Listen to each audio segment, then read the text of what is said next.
Айша анамыз айтады: "Я Алланың елшісі, мен қадір түніне кездесіп қалып жатсам не істейін?" дейді.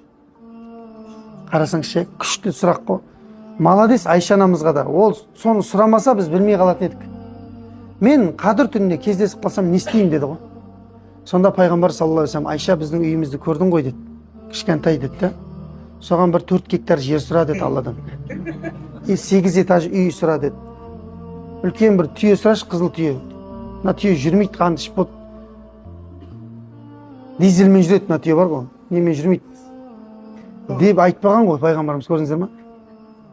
Пайғамбарымыз не деп айтқан? Айша, егер сен кездесіп қалсаң да, Аллахумма, бұл оңай, жаттап алсаңыздар болады. Қазақшасында айтсам: Аллахумма иннака афуун. Я Алла, сен кешірімдісің. Тухиббул афуа, кешіргенді жақсы көресің.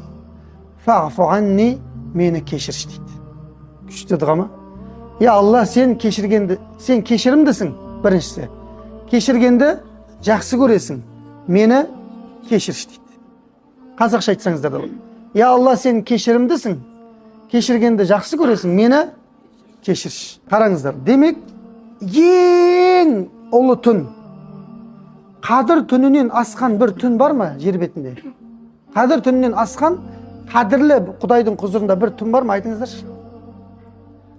Ешқандай түн жоқ. Сондай қадірлілігі оның бір сүрені арнайы сол түнге түсірген Алла Тағала. 114 сүренің біреуі қадір деп аталады.